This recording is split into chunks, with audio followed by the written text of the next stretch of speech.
Canhoto, and I'm a colleague of David at Brunel. So thank you for the kind introduction. It was really generous of you. In addition to all the lovely things that David said, I'm very interested in the use of I'm very interested in public engagement, and then social media is part of that. And I run several training programs for early career researchers and doctoral students around the use of social media to help with your academic presence. This talk is not about LinkedIn or blogging or YouTube. Okay, it's not a talk about platforms there. It's not a talk about platforms. It's more a talk about looking at things that we need to do as academics. What are the facets of our presence online, and then think about how these platforms may help us perform those functions, right, of our presence. So there are many platforms that I'm sure you're all familiar with, like as I said, blogging, Facebook, LinkedIn, Clubhouse maybe disappeared a bit from our radar. But the point, rather than think about specific platforms, we want to think about the characteristics of these platforms. And if you think about social media, they actually even though we talk about social media in general, all of these platforms actually have very different characteristics. There are some platforms that are better to engage with individuals one-to-one, right? Indeed, in some of these platforms, you have to know each other, or to accept, there needs to be mutual acceptance to connect so that you can engage with each other. For instance, messenger platforms, right? There are others where you don't talk one-to-one, but you talk one to groups or even one to many. And sometimes you don't even know who is following. You don't even know who's listening. So the platforms can be anywhere along this range. Likewise, platforms can vary widely in terms of the content that is best suited to share there. There are some platforms that are mostly for ephemeral content, and things that are mostly about what's happening today, what's happening in this moment. And even in some cases, the content will disappear after a certain time, right? Like traditionally to refer to Snapchat here. And then at the other end, we have platforms where content is meant to last forever. And it's not just that we make content that is evergreen, but also the platform makes it easy to find this content regardless of when it's posted, like, for instance, YouTube, right? Whereas if we go even to Facebook, the content is there, but it makes it really difficult to find old content. So platforms are designed to enable different types of interactions and facilitate different types of content. And because of these, social media we use different tools for different purposes. There are some tools that are better, some platforms that are better as content tools, repositories of things, papers, classes, notes, right? Data. And there are other, we call these content tools. And then at the other end of the type of content, there are content platforms that are mostly for broadcasting, so quickly spreading the message from one person to lots of them, or collaboration, where it's quickly spreading message between individuals. And then we have another type of tools that is kind of a bit of a mix of these, where it's mostly about connecting with each other and taking advantage of each other's social networks, right? So the different tools will sit on this continuum of depending on their characteristics. So this is one. But what is really important, I said, is to think about what we need to do as academics, what we want to do in terms of our online presence. And then think about how these tools help us achieve those goals. So today I'm going to talk about 6 types of functions, or 6 goals that we may have as academics in terms of our social media presence, and then how we can use different platforms like these we've been talking about to help us achieve these 6 goals. And as I progress, so the first one will be very simple. It takes you 10 minutes. You never have to think about it again. And then as we progress throughout these 6 goals, it becomes more and more complex and more time consuming. But don't despair. Even if you just do the first, you're fine. And then when you feel a bit more confident, you can do the second, and then the third, and so on. And then we have a little bit of time at the end to talk about some don'ts, right? Some things you want to avoid. So yes, by all means, put your questions in the Q&A, and then I'll try to address them, or David will let me know if there is a question that I need to consider at any point. So let's start with the first one, with the first of these goals that we mentioned. And the first one will be get a digital identifier. So just like we have a passport to be able to leave offline, to move offline, we need the equivalent of a digital passport to help us move online, right? And here, and this is with this, why do we need that? Because that will help us make sure, claim your outputs, just like a passport helps you show this is me. And then based on that, you can claim, sign contracts and so on. Having a digital identity will help you claim your outputs in the academic world. So here we talk about your ORCID number or your ORCID number, right? So you can create this wherever you are in the world. It takes 10 minutes. 30 seconds, you register, then you add your information, and then you get a code. And wherever whatever output you have, be it a paper, a conference paper, a data set, a slide set, you can attach your ORCID number or your ORCID number to that output to help you identify. So this output will never change, and it's unique to you, just like a passport number, right? Or an ID card, something like that. So wherever you can change your name, for instance, if you change your marital status, but the code, the number will not change. This is particularly good for those of you that have a very common name like John Smith. Those of you that have changed your name, for instance, because of marital status or because you don't like your name and change it, whatever. And then those whose names tend to be incorrectly cited. So we know, for instance, in certain cultures, the surname comes first after after your own given name.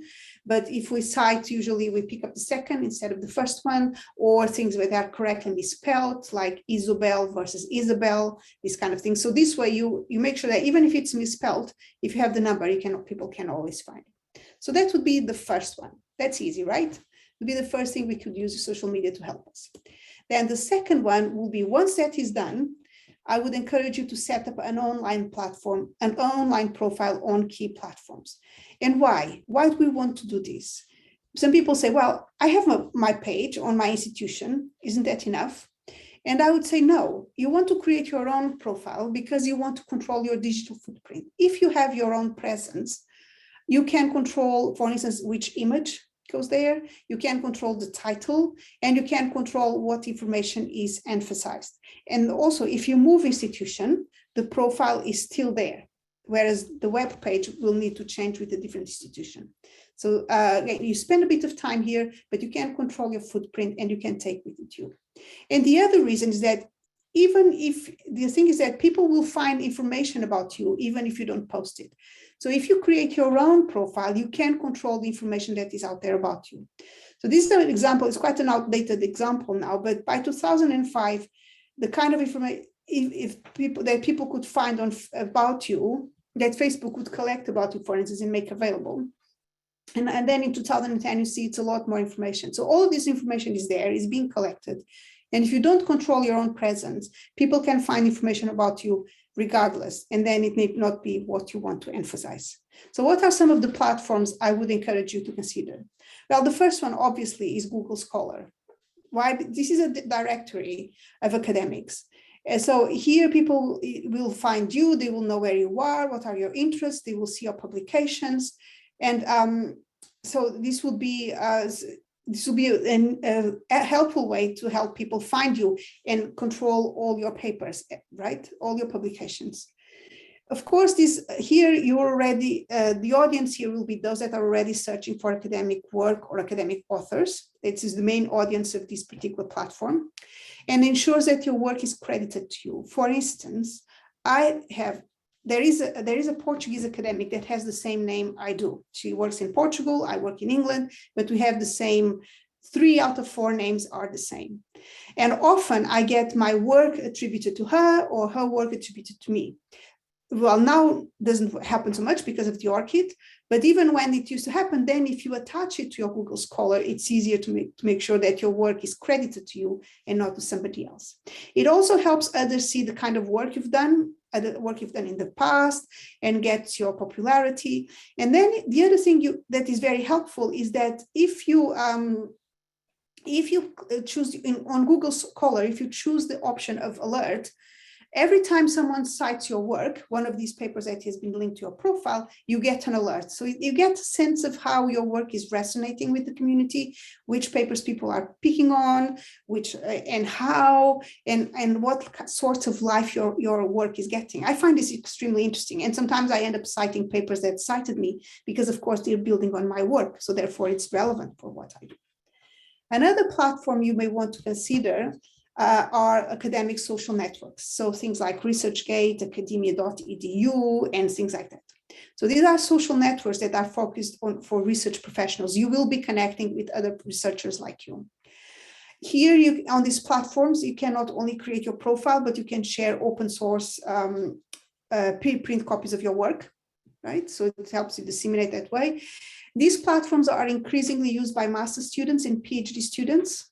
So this is also a way of influencing and helping young researchers and people that are starting in the field, and help them find your work and learn about you. It does have a narrow appeal because only other academics or students use this platform as well. So in addition to Google Scholar and this kind of academic social networks, you may want to create a profile on other professional social networks, namely LinkedIn, right?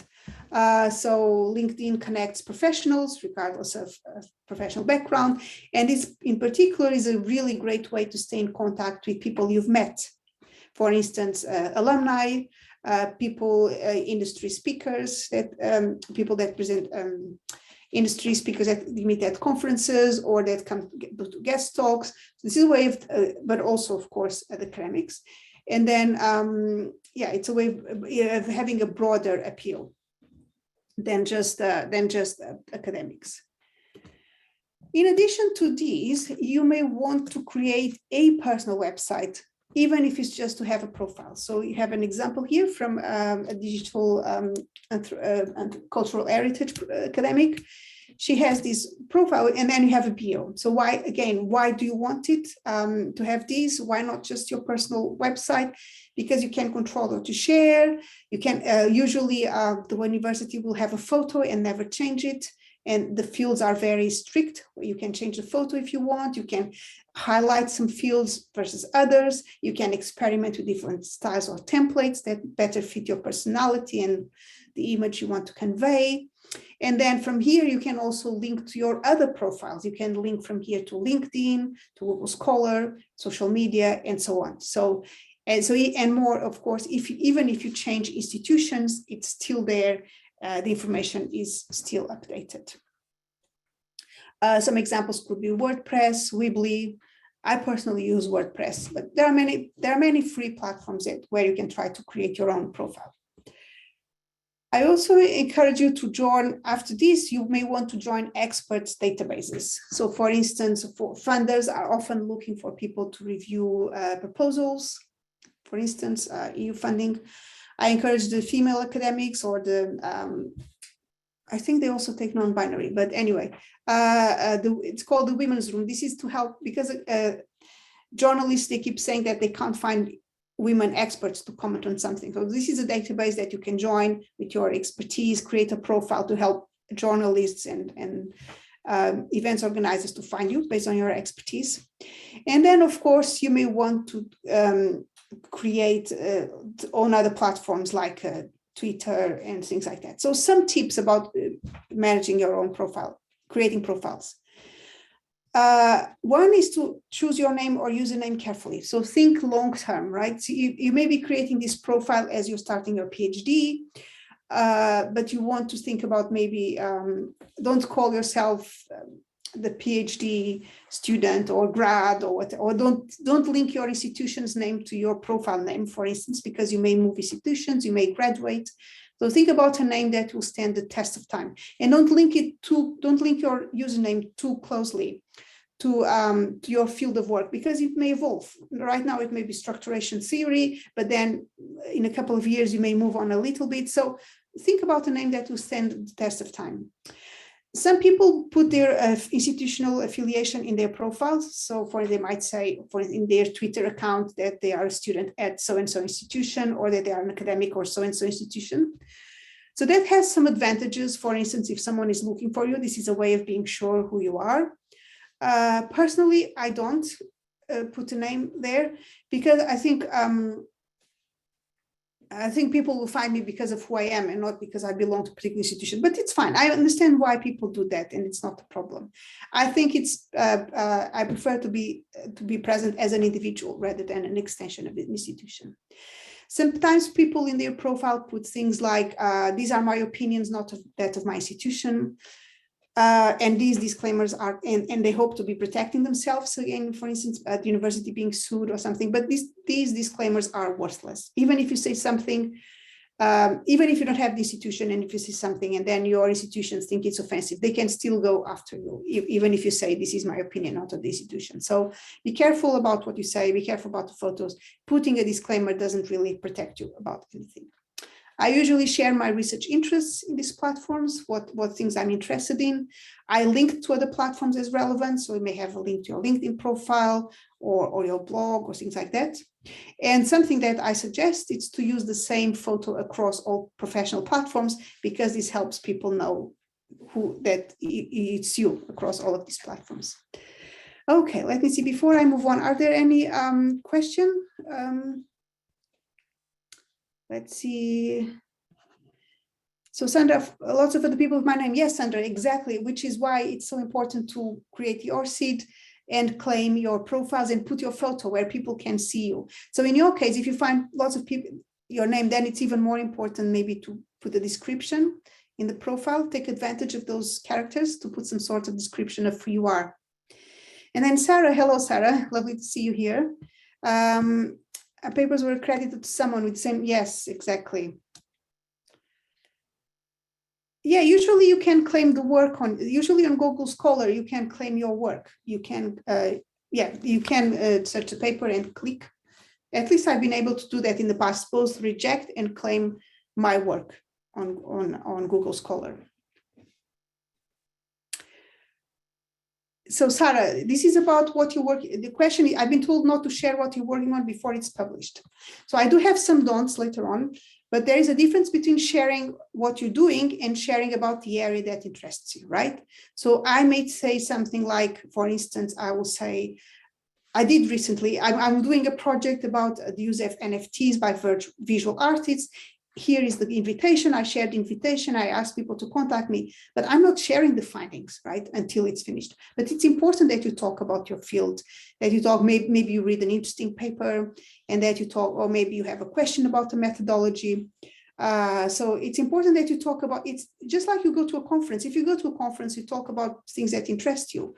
So it's the same online. I wouldn't share findings, but that's for another reason, right? Yeah, so Sarah, Sahar, I'm going to talk specifically about this concern, but as I say, you can talk about your area of work without talking about findings. So I often talk about, for instance, I talk about papers that I'm reading, I talk about new projects, and things like that, even if I don't share the findings at a certain point.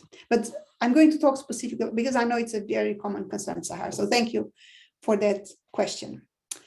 So moving on to the third point. So we talked about digital identifier, setting up an online platform.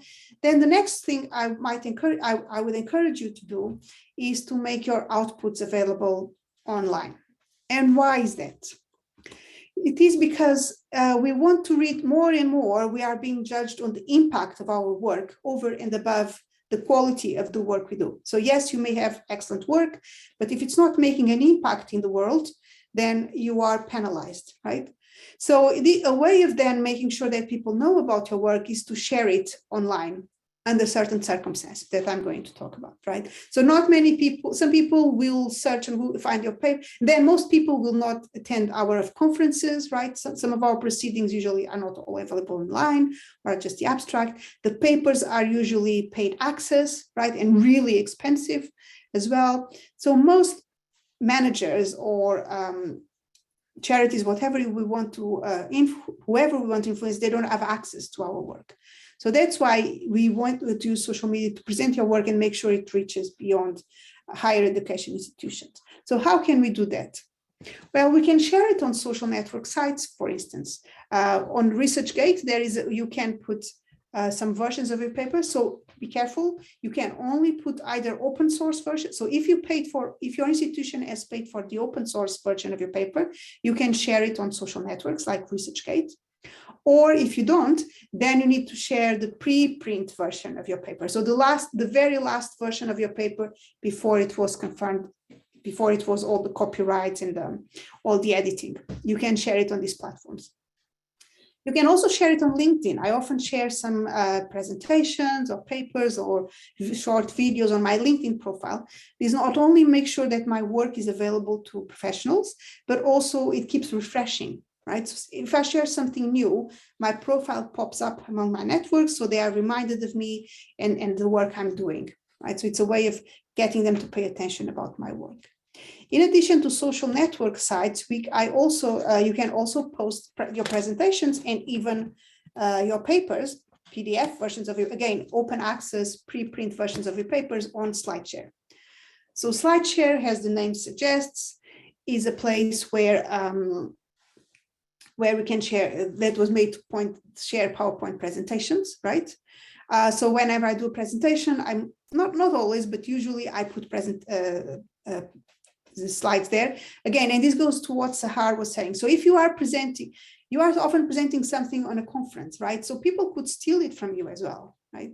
So I sometimes a bit careful with what I upload on slide here. Slides, but I do put presentations here, and again, papers you can also put as well. I also share my work on my personal website. So wherever I have a new paper or I'm doing a presentation, a PowerPoint, I will share the slides on my blog. It's a way for people to find it, for those that follow me already, or that they will search through search engine, for instance. So here I think it's where I tackle Sahar's concerns more. I usually do not share research findings before they have been reported in a paper. But the reason I do this is not because of plagiarism. As I say, you also present in conferences and people can steal your idea. The problem is not because then it's people might steal it before you submit it to a paper. Indeed, it's the opposite. Sometimes if you can prove that you published this idea, sometimes you could use your blog or you could use SlideShare to prove that this was your idea before somebody else's, and then somebody else stole your idea. So that's not the reason. The reason is not plagiarism. The reason I advise you against sharing findings before they are accepted is because some journals use that as a criterion for rejecting papers. So the journals usually say that the research needs to be original. And in some cases, if the findings have been published online on blogs or even in certain conferences, right? I know that for instance, Information Systems, the top journal, MISQ, will not accept papers that have been published in the conference proceedings, will not accept papers whose findings have been published in conference proceedings. So this is the same. So I wouldn't publish my findings online because of originality requirement for top journals, not because of plagiarism. But yeah, that would be the main concern. So let me take a look at questions before I move on. Anna, we have a couple of attendees with their hands raised. Okay. Can I unmute them to ask their questions directly? Sure. I can't see the hands raised, but go ahead. Yes. Fantastic. Thank you. Maybe do you want to tell people, because I can't see the hands? Sure, I'll do that. No problem. Oh. That's fine. Mulki, would you like to ask your question? Yeah, thank you, Eleanor. Hi, Anna, and thank you for your presentation. I wanted to ask you about the ORCID because I saw it on eVision, but I wasn't so sure how to use it. I study at Brunel, and yes. I came from industry, and now when you are explaining about the Google Scholar and like having an identity by ORCID, so I'm a bit confused. Like I came from industry and I'm studying at Brunel like for 3 or 4 years, and then when I graduate, I'll go back to industry. So how ORCID would identify me? Because I haven't yet used it, but now after hearing you, I'm planning So I don't know which industry you want to go back, but so what happens that every time you submit an output, for instance, for a conference or for a journal, in addition to putting your details, you can enter your ORCID number, right? Which means that every time that paper then is published or moved on, or a data set, you can put your ORCID number as well. So it's every time you publish something connected with your name, in addition, one of the fields that you can fill is your ORCID number. Of course, now you're going to industry, but even in some industry, first, if you author something, if you submitted something for a conference or a journal, you want it to be connected to you and not another mulkey, right? And in some industries, it's expected that you will write. I don't know what's your industry, but in some industries, it's expected that you will continue writing. But again, this presentation is from the point of view of an academic, right? So some of the things will be transferable to industry and others not. Okay, but I would encourage you to create it as well. It's 10 minutes and it's done. Right? And is it linked only if I publish papers, like if I write on social media? Because like my major is marketing. I work. My industry is entrepreneurship and SME development. So this is where is my field. Yeah, so if you submit a paper, to a conference or a journal, one of the fields that is asked is your ORCID number. So I can activate it through our eVision on Brunel University. No, it's not eVision. Right? It's not eVision. You go to the website that I showed in the beginning. Okay, because I saw a link on our eVision about ORCID, but yeah. Yeah. Okay. ORCID.org. And you create your profile there. All right, great. Thank you so much. You're welcome. Thank you. We have a question from Prerna now. Yes, Prerna? Prerna? I can't hear you. If you're talking, I can't hear you. Prerna, would you like to speak? Hello, can you hear me? Yes, I can hear you now. Yes, Malki, do you want to put your hand down? And Prerna, go ahead. Yes. I mean, regarding your personal website and, putting, for example, I specialize in the area of HR analytics, which is a kind of, niche for myself, and still not been in a position to kind of, reap the benefits of being kind of, doing some pioneering work in the area of HR analytics. So I don't know. I mean, I use LinkedIn quite extensively, but still have not come to terms to use my own website. The only worry I have is like, tom-tomming your own work or being present at every forum. How do your colleagues pursue that? And how do you kind of, deal with that thing? I mean, I don't know. I'm typically very shy. So different from... Yes, I know. Actually, I know it doesn't look like that, but I am really shy as well. And for me, social media is a blessing, right? Because you are behind the screen, and it's painful for me to network in conferences. It's so easy to network online, but I understand that. So I think I'll take you back to the very beginning. Don't think about, website, how can I use it? Think about what you want to do, what you're trying to do, and then we'll find platform that is better for that, right? So website could be a way of having your own profile, right? Because maybe you are connected to 2 or 3 institutions, or you've switched institutions. And if you have a website with your profile, at least that is permanent and people will always find you, right? So a website could also be, as I was saying, a way of sharing your work, which was this bit here. So don't think about the website as a platform. Think about what you're trying to do, and then the website may fit into that or not, right? Okay, thank you. That helps. That really helps. And I'm helps. going to cover a few more uses for a personal website, but it's only because it helps you achieve these goals, not because it's a website. Yeah, so I'm not the only shy person, so that's good to know. Good. Thank you, Prerna. Anyone else? We have another question from Cherry. Cherry, I'll allow you to talk if you want to ask your question to Anna. Thank you. Thank you, Eleanor. Thank you, Anna, for your brilliant talk. I'm just wondering, like you mentioned about the top journals, they will not accept, some of them will not accept the paper if the findings has been published in the conference proceedings. I'm just wondering, like, what if I mean, like well, actually, we've got a paper accepted by BAM conference, and I'm just wondering, like, if we present the findings in the conference, but it's not, I mean, like, you know, the full findings are not in proceedings, for example, or if the proceedings are only some abstract of the finding. Exactly. As long as it's not the full paper that's published, it's usually just an abstract or an extended abstract. But sometimes the full paper is published, right? Okay, I see. Or what you might do is in your paper, you might put, I don't know, maybe you presented the qualitative and in the paper you have the qualitative and the quantitative or something like that, right? Yeah, quants, yeah, the paper will be quants. So yeah, so there will be quite a lot of findings. So like, if when we are presenting, should we put something like on, I don't know, on the slides to indicate that I don't know, something like I don't know. we need to think about that. So again, not all journals create problems with this. I know a colleague, she had a problem with MISQ, which is an ABS 4-star journal in information systems, and she had, her paper was got the best paper award.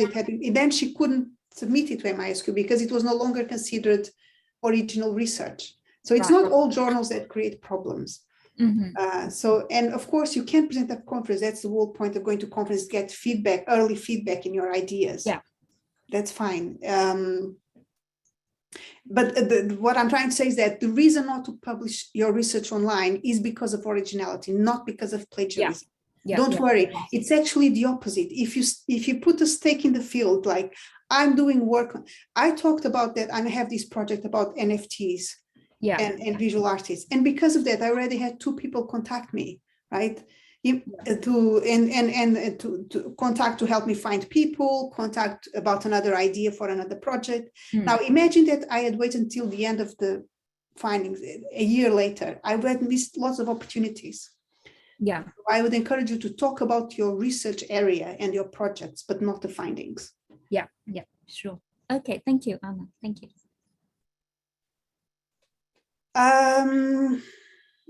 So I can see there are 3 questions on Q&A.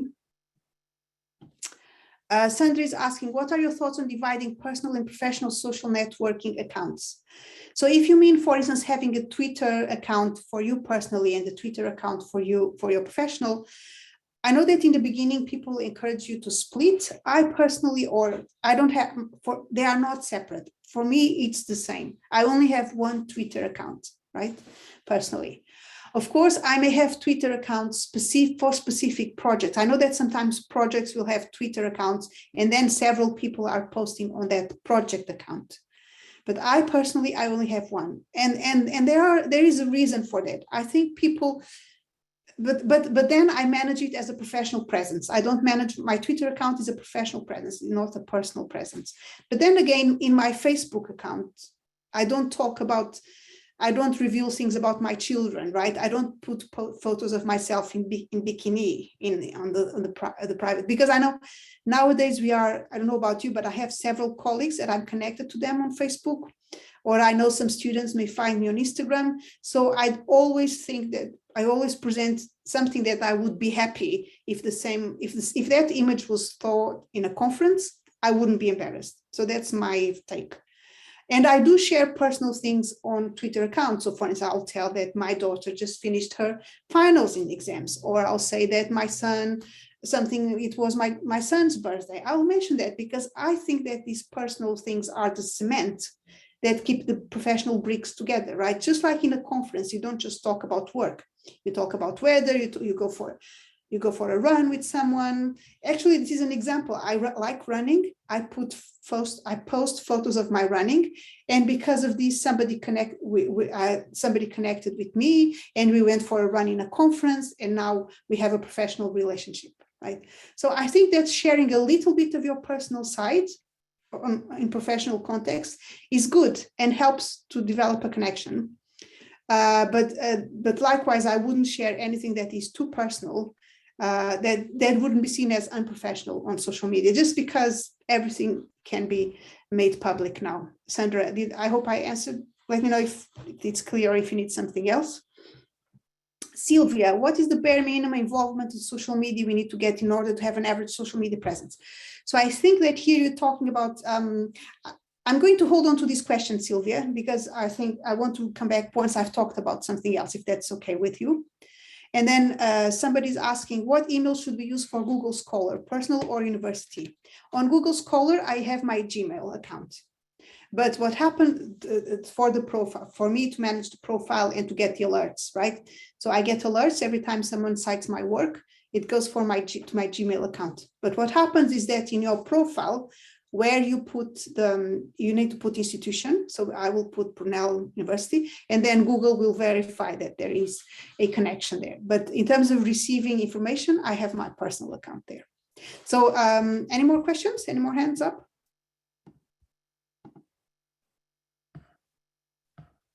Not at the moment, Anna. Perfect. Okay.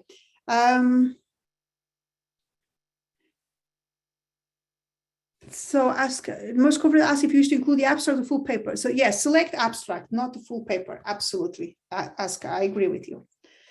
And then Sandra, I hope. Okay, so I'm moving on, and then I'll come back to these to these questions, and I will not forget Sylvia's question regarding how much time to invest.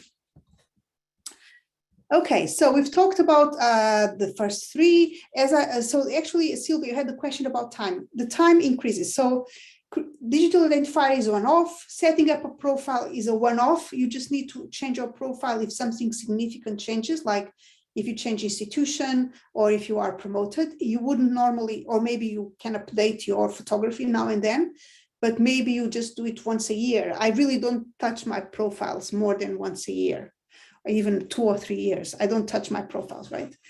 Making my outputs available, I do that every time I have a new output. So every time I have a new paper, I will share the paper. I will upload an open version to ResearchGate. I will mention it on LinkedIn. I'll write a quick blog post about it, but I'll come back to that later. So it's every time I have a new output, I'll do that. So again, to be like 4, 5, 6 times a year, not more than that. So it's how I become, it's now the next steps that become a bit more time consuming. And that's where you need to be very focused about what you're trying to achieve rather than what the platforms want you to do. Because of course, Facebook and LinkedIn, they want you to post content all the time, but you need to think about what is it that you're trying to achieve and post according to your needs. But yeah, so the next one will be connecting with others. And why? We want to connect with others because it helps us develop our professional network, and it helps us learning what's happening in the field. So this is exactly what we would do in a conference, right? We go to conferences because we want to present our work and we want to get feedback, but we also go to conferences because we want to know what others are doing in the field. So most of you, I hope, will be going to the BAM conference at the end of August. It's because you want to know what's happening and we want to make new contacts. So Prerna, this is where social media actually is really helpful. It really helps us. We can replicate this in the online world, right? So this step 4 is about replicating that conference chit chat, but online. So how can we do this? Well, most social network websites will help us to achieve that, right? For instance, in ResearchGate, you can follow people whose work you are interested in. So not only you create your profile, but if you want, you can follow, for instance, people that you cite or people that you've seen at a conference or so on. And then every time they publish something new, you get an alert. So this is a way of keeping up with what people are writing about and what they're publishing. The same on LinkedIn. You can connect with people on LinkedIn, right? I went to a workshop the other day. I met a couple of people. We connected online. Actually, it was a workshop organized by Sarah Louise, which is here. We connected online, and now every time they have something new, of course, because we were presenting at the same workshop, is because we have similar interests. And now every time they will publish something, I will be alerted to that, and I'll keep up to date on what's happening in that field of personalization. Twitter is also a way. So if you follow people on Twitter, people usually will tell you whenever they have a new paper. So it's a way of knowing what's happening. So for instance, this person had something around complaint management and satisfaction with complaint handling. Here is the paper for the link. It's a way of reading the paper and knowing what's happening. Of course, there are many, on Twitter, you can create lists. You can, people that you can just see random, or you can search by keywords, or you can create lists according to themes and then know what these people are doing. So you don't have to spend all your time on Twitter. I have to say, to be very honest, I used to Twitter used to be my main source of discovery of new papers, and now it isn't, just because it's so busy. Right now, it's mostly actually LinkedIn. Also because more academics are using LinkedIn to tell about new papers that they have. But it's still important, good, because you can search or or to connect with them as well. Questions here about using social to connect with others? Let me see.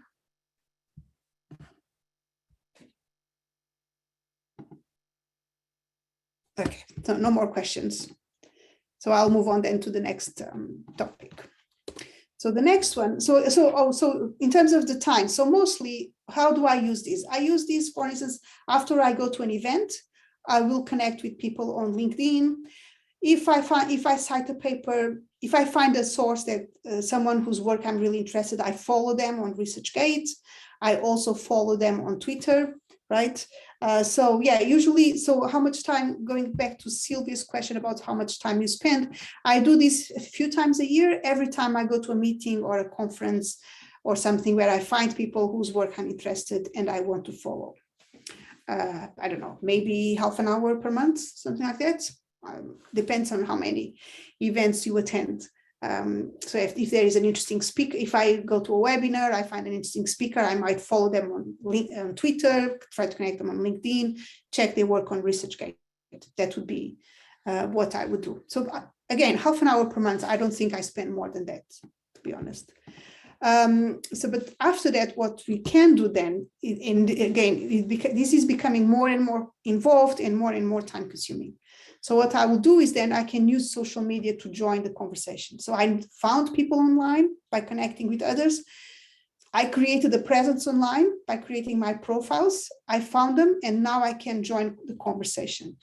And why do we want to do this?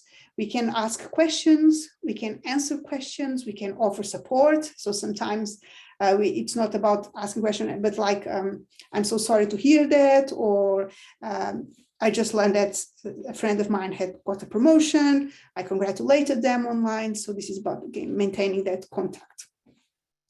How do we do that? Again, social networking sites, there will be if you go to ResearchGate, there is an area for topics. You can ask questions, you can answer questions. LinkedIn groups, I know Perna mentioned this before. So there are groups on LinkedIn around different topics that you may want to join, or you may want to create the topics. You can also join, follow, or join groups related to organizations that you belong to, like the British Academy of Management or universities where you've been, right? And online support groups. So these are two groups that I belong to, right? So, and they are on Facebook. So here goes to show, you had the question, I think it was Sandra, about the personal and the professional profile, right? So immediately, if you think about Facebook as a personal space, but then you join one of these support groups and they can see your profile. So your profile is no longer personal, it's a mixture of personal and professional. I would never think of social media as strictly a personal space, because it isn't, right? So these are two groups that I belong to, but there will be others. There are CCT, I'm sure there are groups for doctoral students. So these, again, you can ask questions, you can answer questions, you can offer support. Other examples are, for instance, discussion forums around particular themes. You can have these discussion forums on LinkedIn as well. Quora could also be an interesting way of establishing your credibility, especially for those of you that are going back to the industry. So Mulkey, for instance, for you, if you're going back to the industry, you may follow certain themes on Quora and answer questions. And this could be a way to establish your reputation and your credibility with professionals here. So, and Mulki, for you, it will be extremely important to belong also to discuss to groups on LinkedIn, for instance. So you can have a question here about digital marketing agency, what should you ask? And then you can offer your input as an academic. And you don't need to be an expert here, right? Some people think, oh, but I didn't finish my PhD yet. It doesn't matter, because as a PhD student, you may not finish your PhD yet, but you know how to do a literature review. You know how to collect the data. You're reading papers, so you can summarize an argument. So, for instance, these kind of discussions on ResearchGate, if there is an argument going on about a topic, now for instance, about climate change or vaccines, you're reading about this, so you can contribute to the discussion. You can answer questions and help fight the problem of misinformation and disinformation, for instance, right? Sometimes you can also have these discussions on Twitter around certain hashtags. So there is, for instance, the PhD chat hashtag.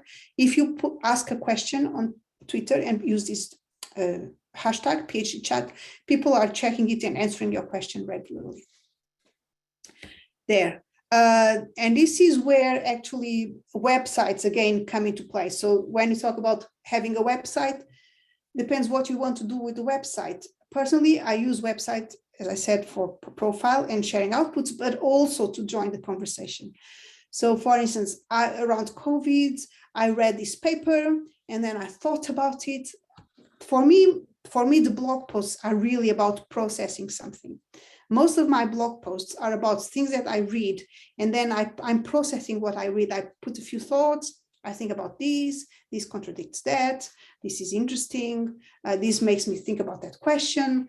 So this kind of thing. So I saw this paper about looking at what was happening in terms of how COVID was leading to the generation and disclosure of lots of personal data. And then I wrote a note about what I thought about it. And usually when I write a paper, I usually link to the person's Google Scholar profile, or sometimes I even send them an email. So to this one for Aaron, I said, oh, Aaron, I really enjoyed your paper. Here is a blog post I wrote about it. He came back to me, and then actually we co-authored the paper that was published earlier this year. And it's happened actually already a couple of times for me, because I would never talk with Aaron because I've never been to a conference with him, especially now with COVID. But because of social media, I could connect with him just like we would do in a conference and start talk about this paper and come up to something that interests us both and start working together. And I can see there are a couple of questions. Let me see if there are questions about the conversation. Oh, Mulki, okay, great. Let me see.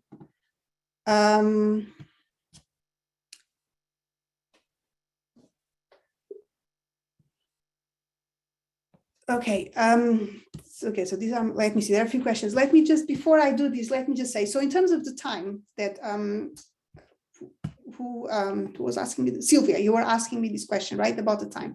So this is where things start becoming a little bit more time consuming, but you can do that, invest more or less time depending on what you want. So in terms of, for instance, asking questions, I will ask questions if I have one. The other day, because I'm mostly a case study methodology, I don't use scales a lot. Sometimes I can ask a question about what can you recommend a scale for this? This would be, so it depends on what I'm working. I can put a question like that. You can flag certain topics, or ResearchGate will sometimes let you know about certain topics related to your profile. In terms of groups, I don't really post a lot on groups. When I was managing one of these groups, I would post once a week. I know Sarah Louise Mitchell, I know you manage an online group. Maybe you can tell how much time you spend on the BAM group, how much time it takes you. But usually here I will post questions when I have them, maybe once a month or something, and then maybe I'll take 10 minutes a day, definitely not even more, maybe 20 minutes per week I will spend popping up to these things. 1 quarter you can flag certain topics, they will flag these questions to you. So if something is interesting, I'll go and look. I receive these, so maybe 10 minutes again per week. And then my blog post is one that is a bit more time consuming. It does vary. Currently, I'm writing 1 blog post a week. There were times when I was writing 2 or 3, but if I spend maybe up to an hour here, but remember that for me, my blog posts are a way of processing what I'm reading. So I have papers that I'm reading anyway for my work. And if instead of just writing notes on my journal about thoughts that occur about this paper, I put this online. So I would be writing these notes anyway.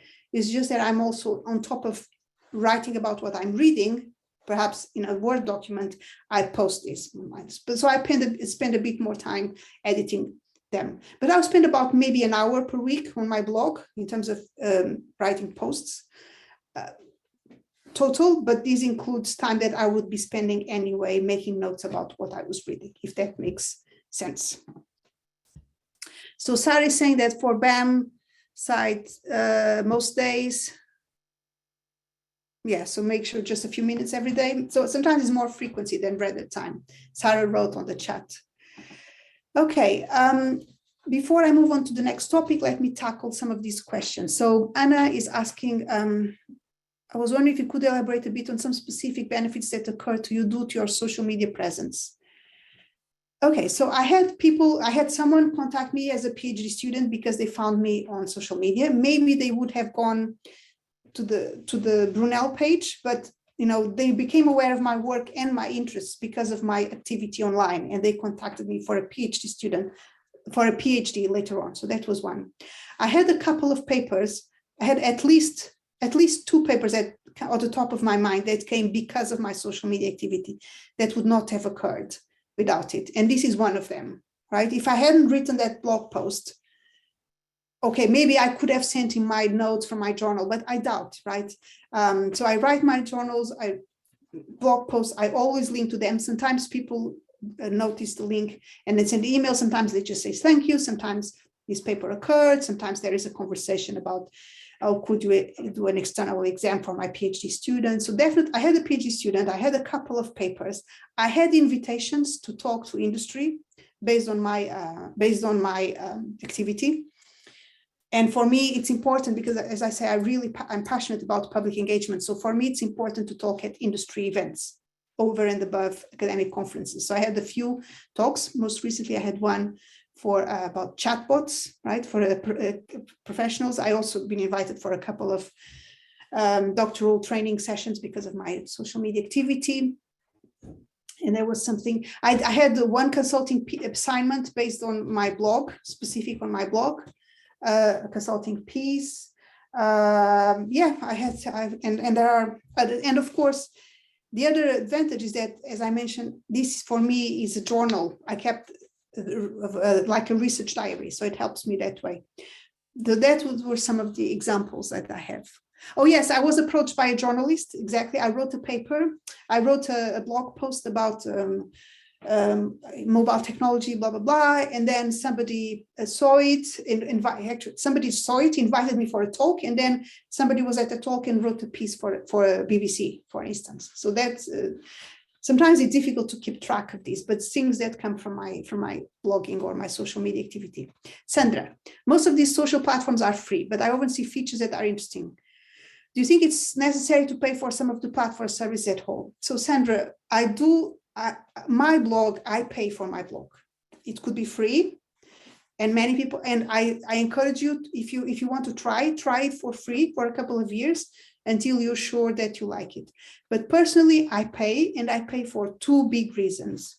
One is because if you don't pay, you have advertising at the top on your page. And I'm a bit nervous about what kind of advertising could go there. I know that some students come to my blog, and I don't want to run the risk that there is something advertised on my blog that would be unethical. Imagine that somebody decides to, so if you don't pay to run your blog, WordPress can decide what to advertise there. And imagine there is something about essay meals or things like that. So I don't want to be in that kind of situation. And the other thing is that when you pay, as you say, you get more features, and especially you get more space. And because I like to share presentations, sometimes I share videos and things like that, I need more space than the standard. So that's why I pay.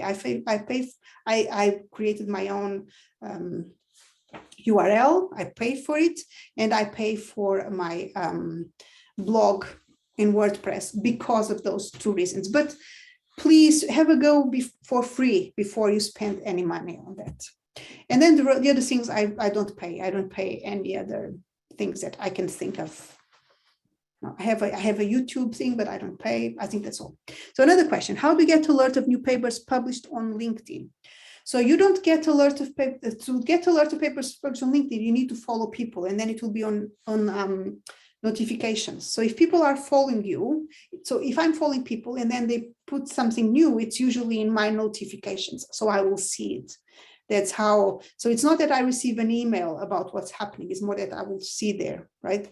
Just like, yeah, that's how we do it. There is nothing specific about new paper, it's more about activity from people. But if you don't publish anything, then people are not reminded of you. Whereas if you are publishing things or updates or questions, so every time Sandra Mitchell posts things, I see a notification there, and then I do something with it. Oh, the activity tab. No, because, so the question is, I know you can get it through the activity tab on LinkedIn. You don't need to scroll. So on LinkedIn, on the very top, there is something called notifications, right? So if somebody has, so Sarah posts something or Prerna posts something, I see that on my notifications.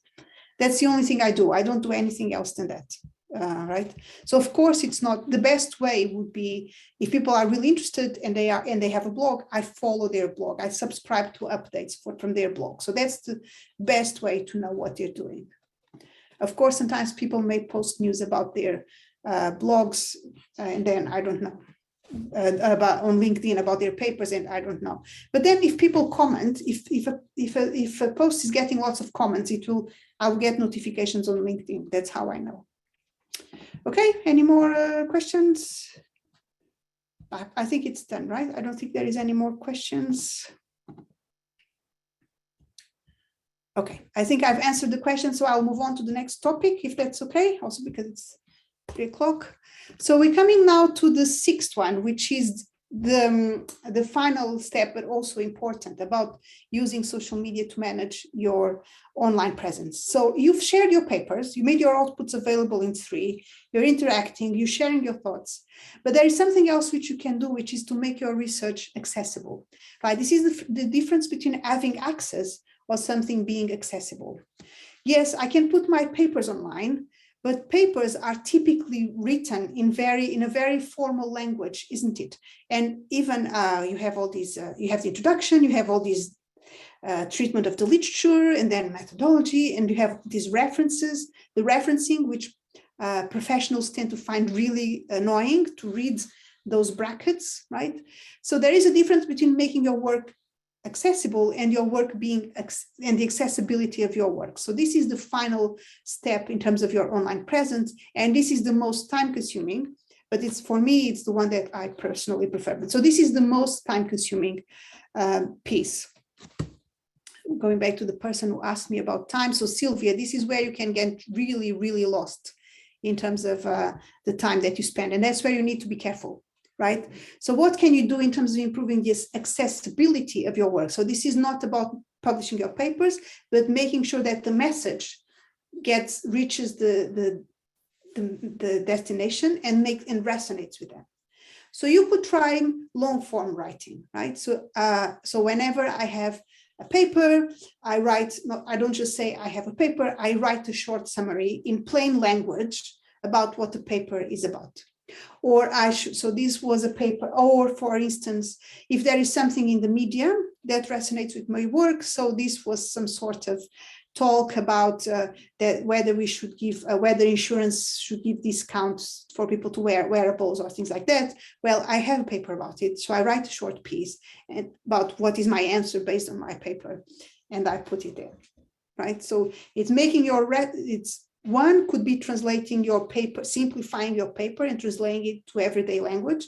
And the other one is linking your research to what's happening in the world, right? So if you're doing whatever might be that is relevant for you. You don't have to have your blog for that. So because I have a blog, I do it in my blog, but some people do it on Medium, for instance. So you could write these blogs on Medium. You don't have to have your own blog to write blogs. You could do it on Medium.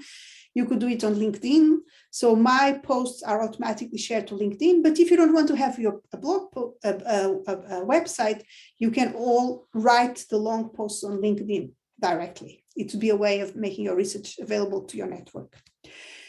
You could also post on multi-author blogs or other properties. So for instance, on conversation, right? So this is the same thing that we were talking about fitness wearables. So here is a piece on my website about wearables, and here is a piece on the conversation about wearables, all linking to a paper that I had done before about wearables. You could also write for the LSE Impact blog or things like that. I've written for the LSE Impact blog. There will be others in your area, depending on what your field of work is. So this is about writing, long form writing, but is the text itself that is simpler and connected to what's happening in the real world. You can also start producing infographics. I only did a couple because they are time consuming. So going back to your question about how much time, this is where you can really, Sylvia, this is where you can get really lost about time. So I tend to be careful here. You can get lost, but the good thing with infographics is that it communicates the information very clearly, and they are also very shareable. So this increases the impact of your work. You could also make videos, and videos don't have to be podcasts and videos. For instance, I will sometimes, the one here on the bottom right-hand corner, you have a slide set. And we've all been doing this now. This is one of the advantages of COVID, isn't it? We used to think this was so difficult, but now we're all used to sit down with the camera. We can do this on Zoom. You can set up a Zoom, put your slides, talk over your slides, and then you can make it available on YouTube or your website or wherever you want. I have this, my friend of mine, João da Cunha, he has lots of videos, these kind of videos, very simple text-based presentations, where he talks about writing and research. So actually, if you want to follow him, he has lots of great advice about writing or about research and how to choose what the papers, how to choose where to submit and things like that. You can also just do voice. There are so many people that have, for instance, philosophy bites. These people talk about topics of philosophy. I think they're very short videos where they, sometimes they discuss a paper or things like that, right? Or also contribute to Wikipedia. I do this about 2 or 3 times a year whenever I finish a big project. So going back to your question about the time, whenever I finish a big project, because I've been dealing with literature about something, I will occasionally write 1 or 2 lines on Wikipedia. So this does take some time. This does take some time because you need to log in, you need to learn how to use these things. But I feel for me, it's an important way of giving back to the community and make sure we improve the quality of information available out there. So for instance, I had been doing some work and then I introduced this reference. So in the 3rd paragraph, I introduced this reference here about Kitzman et al. Because I felt I had read it. I felt it was a good contribution to the topic. I just added this sentence, really, nothing else, right? But it's something that I do every time I finish a big project. These are all optional, of course, if you feel like you're doing. It's just a bit, you read it, so you might just as well do it. Oh, I thought I had more, but yes, that's it, I think. Then I have some don'ts, but before I do that, let me see if there are any more questions that I can answer. Q&A. Do really have to like people post on LinkedIn to get noticed by them? Do we really have to like people's posts on LinkedIn to be noticed by them, or just only when are seeking to collaborate or looking for a job? Oh, I don't like, if I understand your question is, do you need to like whatever they wrote for them to notice you? I don't just, or if you're looking for a job, I don't just click on like because I want them to notice me. It's just a way of, sometimes I click or I do the celebrate to encourage people. It's kind of it's a way of telling people that I saw this post and encourage them.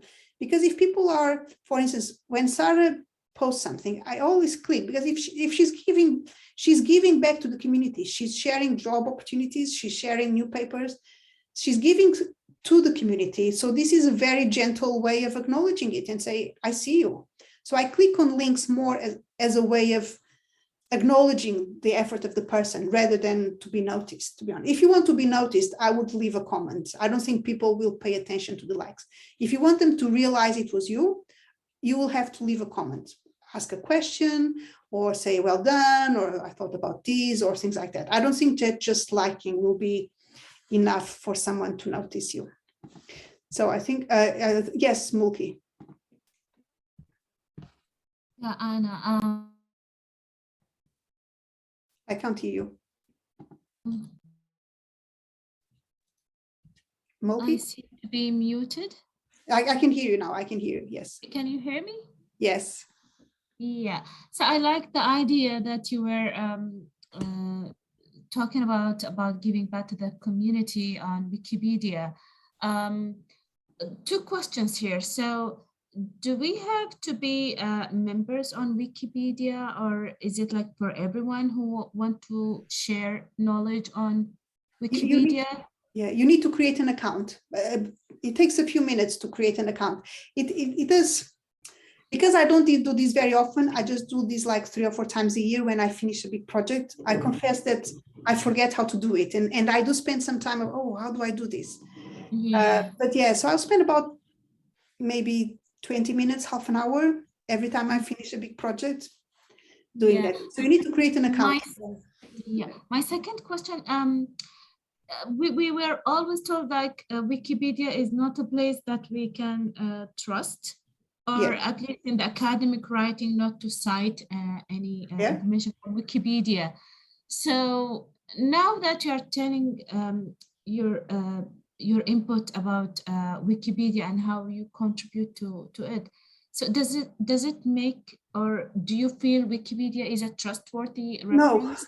No, Mulki, it's a great point, actually. It's not, I don't think it's a trustworthy point, but the fact is that many people use Wikipedia as a source of information, right? Students use Wikipedia, even journalists use Wikipedia. I have, I know this, I have this colleague, some of you may know, Robin Croft. He wrote about the topic, and then every year, so this is like a recurring topic, like imagine writing about the Queen's birthday. It's not a topic. So every time journalists write about this, they cite that particular entry from Wikipedia. So I write on, I think it's not trustworthy and it's manipulated, but because many people use it as a first source of information, students and people that are new to a topic and journalists, that's why I try to update it to improve the quality. That's why. Okay. Thank you so much, Anna. You're welcome. So Cherry has a question about, are there tools to help creating infographics? Yes, the tool I recommend is Canvas, C-A-N-V-A-S. The ones I created, they were on PowerPoint, to be honest. It's very basic ones, but Canvas is the best tool to create infographics, and it's free. More questions? Yeah. I don't think that, oh, there are new questions, sorry, new questions. Yes, Canvas I already did. In Google Scholar Profile, do we have to add our co-authors manually? No, it's automatic. It's automatic. So in Google Scholar, they will list your co-authors automatically. It's not you. You just claim the paper. I've used Vangage too, but just learning Canva. Yes, maybe. Sandra, what happens whenever I find something that works, I tend to stick with it rather than, but yes, there are many lovely tools to create these infographics. For a while, I used PowerPoint, as I said. So let me just do some of the don'ts and then you can ask more questions if you want, but let me just do some of the don'ts that people worry about. So based on these, there are also some things I encourage you not to do. One is to not confuse the means with the end, okay? So we are academics who use social media to promote our work. We're not social media stars. We're not journalists. We're not influencers, right? So some people think, oh, I need to post every week. I need to post something on Twitter every day, or I need to blog every whatever. So I try to blog, as I said, sometimes I blog twice a week. Sometimes I just blog once a week. I try to blog once a week at least because that forces me to keep reading. So even when I'm extremely busy with marking or extremely busy with teaching, if I force myself to write post a blog once a week, that means that I'm reading at least a paper or two a week, right? But that's because it helps me to keep reading, not because it helps me to keep posting. Posting helps me to keep reading. It's not I read so I can post. So don't confuse the means with the end. Think about what is it that you're trying to achieve, and then you choose the tools to help you with that. The other thing is not to expect tangible benefits immediately. So Prerna was mentioning how she doesn't know if she's doing enough in terms of some people ask me about the benefits. I've been blogging for, I don't know, almost 20 years now. I don't even know what it was. Yes, but a long time. Yes, anyway, I can't even know when it was. For many, many, many years in social media. Some of these things take time. People take time to know you. It takes time for you to come up on search engines. Yes, so don't expect tangible benefits immediately. They will come eventually, but do it because it works for you in some way, because you're reading, because you're sharing, because you're getting to know other people, and not because other people will come to know you. Likewise, on the other end, don't assume that no one will be reading your post. I know sometimes people think no one finds me on Facebook, no one knows that I post, no one knows that I left this comment and so on, because people will find you. People, and even if it's just one person that sees that blog post, or even if it's just a person that sees a comment, and then in that comment you say something, imagine that you post something on LinkedIn that is making fun of a student. I know you wouldn't, but imagine that you, or make something that could be a bit, I don't know, a bit risque in terms of gender or race or whatever. If a student sees that and takes it out of comment, it could be a problem. So even if you think, even if no one is commenting on your posts or no one is commenting on your blog, it doesn't mean they're not reading it, right? So don't assume that no one is reading just because they're not leaving a comment. Don't overshare because of all the problems we've been talking about. I don't overshare because it could be, you may want to use it in a paper later, right? The findings, not you can share whatever you're reading, it doesn't matter, but the findings themselves, be careful. I don't really talk about my students because I don't, it's them, it's not me. I don't over talk about my children because it's their story to tell, it's not mine. So be careful with what you share. It's also annoying for other people. If you're coming all on LinkedIn, if I'm sharing too much stuff about my personal life, it's boring, right? No one goes on LinkedIn to hear that I broke a leg or that I don't know, I like these flowers, whatever. Don't be driven by metrics because sometimes you don't need a lot of people to read your blog. You don't need a lot of followers. You need good followers. You need people that are engaged with your work. So don't worry about having lots of followers, a lot of readers. Just make sure you have somebody's engaged and don't overthink it. Try, right? And I have lots of examples. If you don't want to write, record a short video. There was a time when I used to record short videos on my phone and then upload it to YouTube and to my, so I read the paper and instead of writing about the paper, I would record a short video with my thoughts about the paper. So sometimes, or you do a presentation, share the presentation, don't overthink it, just give it a go and try. And that's my presentation. I think we still have about 10 minutes for more questions if you want.